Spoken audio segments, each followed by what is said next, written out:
الباحث الأثري الأمين العام لاتحاد المرشدين العرب أستاذ أحمد السنوسي، أهلا بيك. اهلا بيك.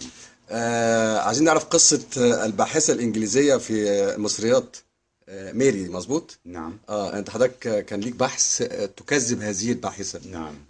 حضرتك ممكن تقول لنا إيه هو البحث الحقيقة والأدلة؟ هي من ضمن التخاريف التي عملتها هي واحد اسمه أحمد عثمان، مصري عايش في بريطانيا. إن بتقول إن مصر القديم كان خصيا وليس له في الإنجاب وإلى ما آخره من تخاريف. وأطلقت هذه النظرية لأنها عثرت على أحد المومياوات لأحد الكهنة في مصر من الأسرة العصر الوسيط، وكان بدون الخصية. وكانت بتقول عليه انه كان مثله مثل جميع ملوك مصر ليس لهم في الانجاب. طبعا هذه نظريه محطمه للحضاره المصريه القديمه، وعايزه تثبت عن طريق هذا ان الحضاره المصريه القديمه وليس مصريه الاصل، متمشيه مع كتاب احمد عثمان المصري الانجليزي، واللي هو كان تحت مسمى غريبا في وادي الملوك.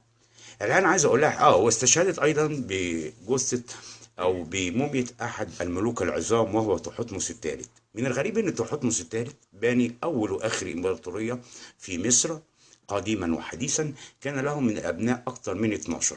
فأنا عايز أسألها يا ميري، هو من أنجب هؤلاء؟ دي نمرة واحد. نمرة اتنين، إذا كان الكاهن الذي حنط هذا الملك العظيم الذي يعتبر من عظماء ملوك مصر قد قال في نصه عند تحنيط هذه المومياء إن العضو التناسلي بتاع هذا الملك أصيب ببعض الفطريات، خشية هنا الأطباء والأطباء الكهنة باستمرارية هذه المومياء على مدار السنين إنها تؤدي إلى تلف المومياء كاملا، فاضطروا لذلك في لبتر هذا العضو حتى لا يصاب الجسم بالكامل بالفطر فيؤدي إلى بوظان المومياء. حضرتك استشهدت برضه بملك عظيم آخر.